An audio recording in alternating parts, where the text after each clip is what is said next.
भैया सीयूटी ना एक बहुत ही डिफिकल्ट एग्जाम है। इसकी प्रिपरेशन करने के लिए मैंने ना ओएमआर शीट जो है ना वो बिल्कुल लगाता जा रहा हूँ, तब भी मेरा जो एमसीक्यूज है वो तो हो ही नहीं रहे हैं। भैया मैं ना बहुत ज्यादा मेहनत कर रहा हूँ, तब भी मेरा सिलेबस अभी तक कंप्लीट नहीं हो पाया। मैं पेपर में क्या करूंगा भैया, मुझसे ना टाइम मैनेजमेंट नहीं हो रहा, बिल्कुल भी टाइम मैनेजमेंट नहीं हो पा रहा है। मेरा ना टाइम निकल जाता है, अकाउंट्स का पेपर करता रह जाता हूँ, क्वेश्चंस नहीं लग पाते हैं, टाइम खत्म हो जाता है। भैया मुझसे ना यहाँ पर अभी तक मुझे समझ में नहीं आ रहा कि मैं 800 का जो है मार्क्स है उसमें से 750 780 कैसे लेकर के आऊंगा। मेरे तो बहुत सारे गलत चले जा रहे हैं। तो यहाँ पर ये कुछ कॉमन सवाल है सारे स्टूडेंट्स के, सारे जो मेरे छोटे भाई बहन हैं, और वो इस टाइम पर बहुत ज्यादा स्ट्रेस में है, बहुत ज्यादा डरे हुए हैं, क्योंकि 4 दिन बाद ही हमारा एग्जाम यहाँ पे आने वाला है। तो आपको भी बिल्कुल भी टेंशन नहीं लेना है, क्योंकि इस चीज को खत्म करने के लिए आपके आदित्य भैया हमेशा आपके साथ रहेंगे। अब जो ये 4 दिन है जो कि सबसे ज्यादा क्रूशियल टाइम है हमारा, उसमें हमको कैसे पढ़ना है और कुछ कॉमन प्रॉब्लम्स जो आप लोग फेस कर रहे हो related to syllabus, related to CUET, related to OMR sheet, या फिर एमसीक्यूज की बात करता हूँ, उसको कैसे यहाँ पे खत्म करना है। तो बहुत ध्यान से इस वीडियो को देखना है। जल्दी से इसको स्टार्ट करते हैं, लेकिन उससे पहले चैनल को सब्सक्राइब कर देना। एंड अगर तुम्हें मेरी वीडियोस पसंद आती है तो एक ऐसा जो हार्ट होता है ना, वो जरूर सेंड कर देना। ये निकल गया हार्ट, देखो। अब सबसे पहले यहाँ पर बात करते हैं कि how to crack CUET in 1 minute. ऐसा ये जो कमेंट है ना, मुझे अपने कमेंट सेक्शन में मैंने देखा, और लिटरली जब मेरी टीम ने मुझे ये चीज बताई, हम लोग डिस्कस कर रहे थे, तो लिटरली हंसी आ रही थी थोड़ी सी, क्योंकि बड़े ही सरकास्टिक वे में इसको लिखा गया है कि भैया सीयूटी 1 मिनट में हो सकता है। लेकिन जब हम लोग इस कमेंट की गहराई पे जाते हैं तो हमको ये चीज समझ में आ जाती है कि भाई 1 मिनट में अगर आपका सीयूटी हो सकता है, ये पॉसिबल है या नहीं? बिल्कुल पॉसिबल। और मैं आपको एक और चीज बोलना चाहता हूं, 1 मिनट में आपका सीयूटी हो भी सकता है और बिगड़ भी सकता है। पर ये 1 मिनट है कौन सा? ये 1 मिनट कौन सा होगा जो कि हमारे लिए सबसे ज्यादा क्रूशियल होने वाला है? ये जो 1 मिनट होगा, ये होगा आपका एग्जाम। जब आप देने के लिए बैठ जाओगे अपनी सीट पर और आपके पास क्वेश्चन पेपर आ रहा होगा, मैम ऐसे दे रही होंगी आपको, और वहां पर जो आपके स्टार्ट करने का 1 मिनट पहले होगा ना, वही डिसाइड करेगा कि आपका सीटी का पेपर कैसा जाएगा।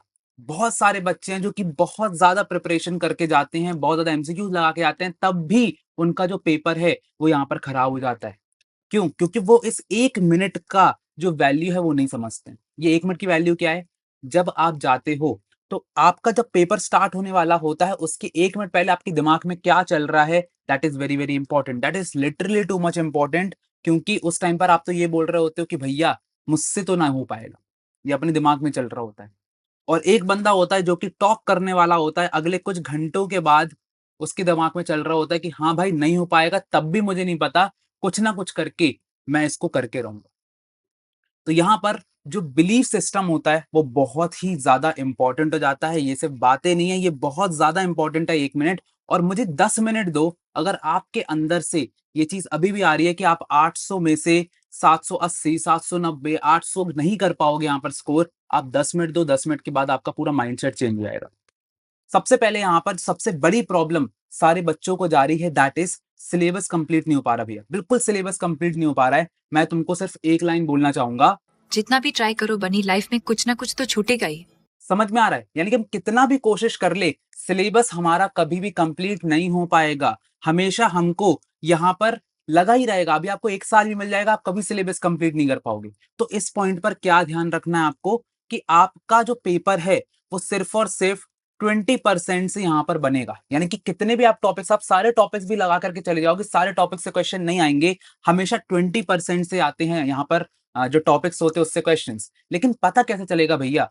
पता ऐसे चलेगा कि यहाँ पर जो 20% होते हैं, हमेशा सबसे पहले जो इंपॉर्टेंट टॉपिक्स होते हैं हर एक चैप्टर के, वहीं से आ रहे होते हैं। तो सबसे पहले अगर मैं अकाउंट्स की बात करता हूँ, तो इंपॉर्टेंट चैप्टर्स कौन से होते हैं? कोई भी मुझे बता सकता है भैया? शेयर्स हो गया, डिबेंचर्स हो गया, एनालिसिस ऑफ फाइनेंशियल स्टेटमेंट्स हो गया, कैश फ्लो हो गया। ये सब बहुत इंपॉर्टेंट चैप्टर्स होते हैं, इनको पहले कर लेना है। इनके भी मेन चीजें ज्यादा करनी है, जैसे कि 4 फीचर का क्वेश्चन आपको आ ही सकता है।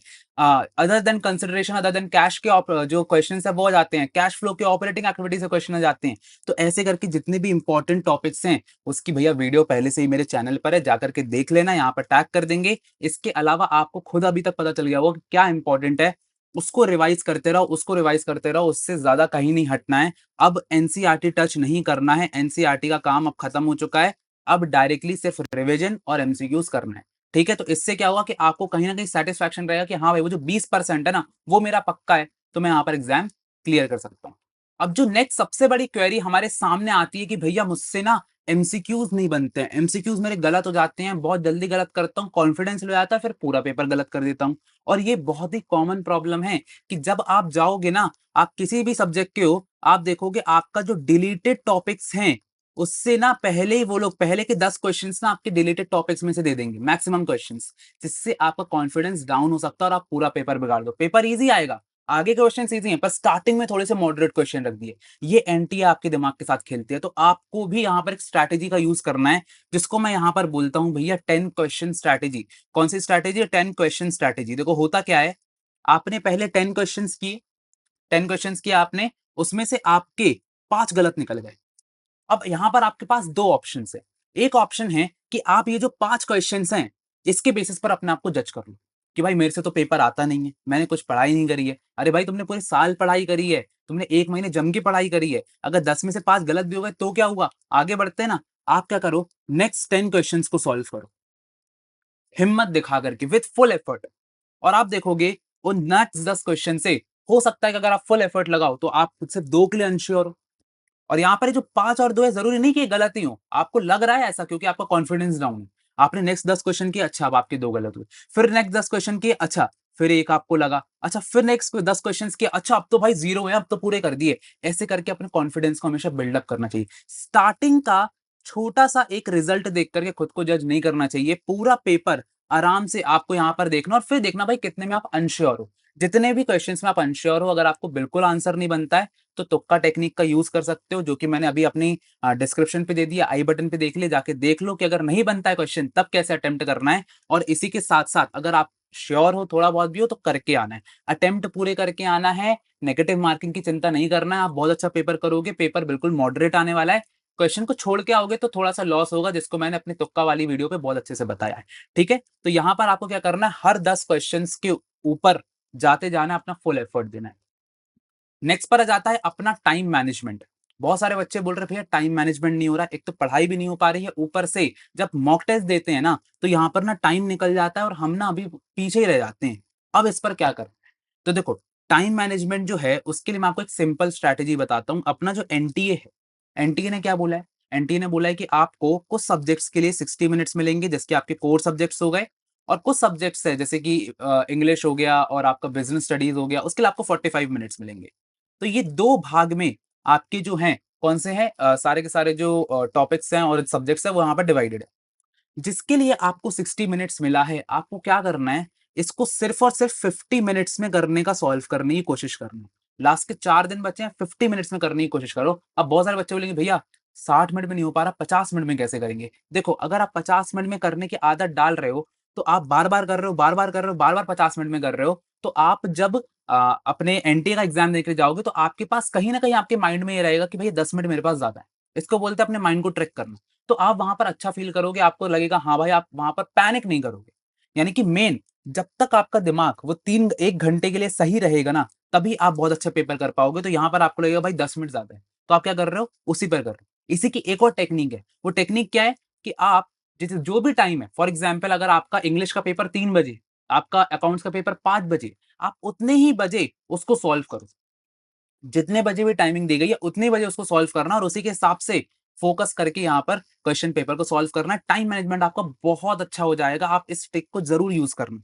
इसके अलावा 45 मिनट्स अगर दिए गए तो सिर्फ 40 मिनट्स में उसको करने की कोशिश करो, कोई दिक्कत नहीं है। समझ में आ रहा है? तो ऐसे करके आपको जो है दोनों सब्जेक्ट्स को अच्छे से कर लेना है। पहले इजी क्वेश्चंस को अटेम्प्ट करना है, हार्ड क्वेश्चंस पर अपनी ईगो पे नहीं आना है। एक और बहुत बड़ी गलती बच्चे क्या करते हैं, ईगो पे आ जाते हैं। ईगो कैसा है, ये क्वेश्चन मेरे से तो बनेगा है, क्यों नहीं बनेगा मुझसे, और उस पर पूरा टाइम वेस्ट कर रहे हैं। अरे भाई छोड़ो ना यार, कौन सा अपन को यहाँ पर ज्यादा एफर्ट लगाने के नंबर मिल रहे हैं? नहीं, अपन को सही करने के नंबर मिल रहे हैं। तो ईगो पे मत आना, छोड़ देना क्वेश्चंस को, आगे बढ़ जाना और आगे के बाकी क्वेश्चंस कर लेना।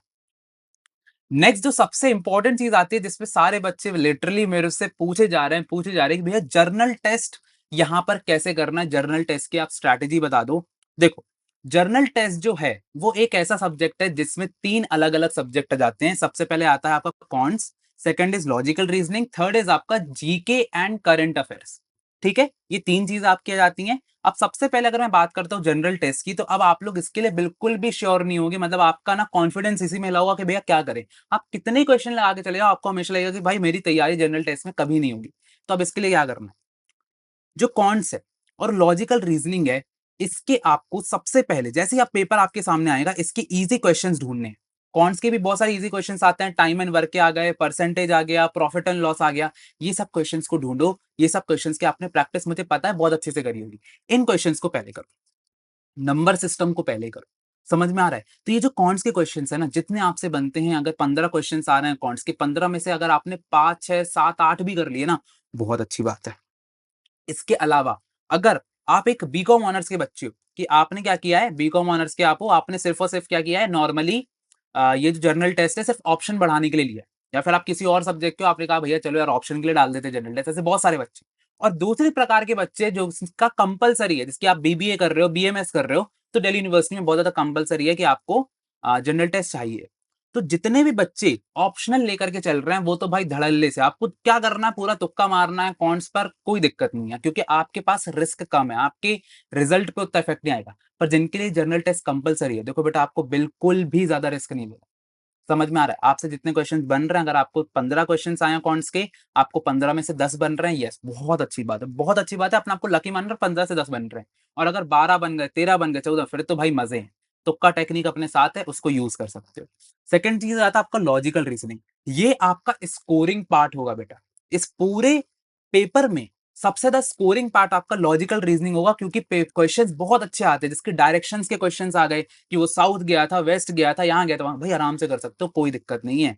इसके अलावा आपका लॉजिकल रीजनिंग मुझे नहीं पता कैसा है, मेरे हिसाब से आपको लॉजिकल रीजनिंग पर थोड़ा सा अगर आपने मेहनत कर लिया, ब्लड रिलेशंस आएगा, आने ही आने हैं, मतलब इसके टॉपिक्स ना अपन को पता है कौन कौन से आएंगे। तो उसको अगर आपने थोड़ा बहुत भी प्रैक्टिस किया है, ये वाला जो पार्ट है, बहुत ज्यादा स्कोरिंग होने वाला है। इसके अलावा जीके एंड करंट अफेयर्स की अगर मैं बात करता हूँ, ये एक ऐसा पार्ट है जिसमें मतलब हर किसी को कहीं ना कहीं प्रॉब्लम जाएगी। तो क्या करो, सबसे ज्यादा कोशिश करो कि आप कॉन्स और लॉजिकल रीजनिंग के क्वेश्चन करो, और जीके और current affairs as per the paper depend करता है। अगर आपके पेपर में आपसे बन रहा है तो कर दो, नहीं बन रहा तो फिर छोड़ के आ जाओ। जरूरी नहीं है 60 क्वेश्चन से 60 में से आप 50 40 भी करके आ जाते हो, आपका स्कोर बहुत अच्छा जाएगा। यहाँ पर जनरल टेस्ट में आपको ज्यादा यहाँ पर दिक्कत नहीं करना है। जिन बच्चों को कंपलसरी है बेटा, आपको भी यही है, कॉन्स और लॉजिकल रीजनिंग पे दबा करके क्वेश्चन करो। जीके करंट अफेयर्स का अपने आप देख लो, जो जो इजी क्वेश्चन है थोड़ा बहुत तुक्का मार के आ सकते हो। अगर आप लोग भी चाहते हो कि आपके कमेंट्स को मैं ऐसे एग्जामिन करूं, तो भैया कमेंट सेक्शन पर डाल दो अपनी सारे डाउट्स को। इसी के साथ साथ जो मेरी नेक्स्ट वीडियो है उसको जाकर के देखो, जहां पर आपको बिजनेस स्टडीज के बहुत सारे क्वेश्चंस यहाँ पे सॉल्व करने को मिल जाएंगे। अगर वीडियो पसंद आई हो तो लाइक करो, सब्सक्राइब करो, कमेंट करो, ज्यादा से ज्यादा शेयर करो, ताकि सबकी हेल्प होती रहे। मिलते हैं अगली वीडियो में, तब तक के लिए ऑल द बेस्ट।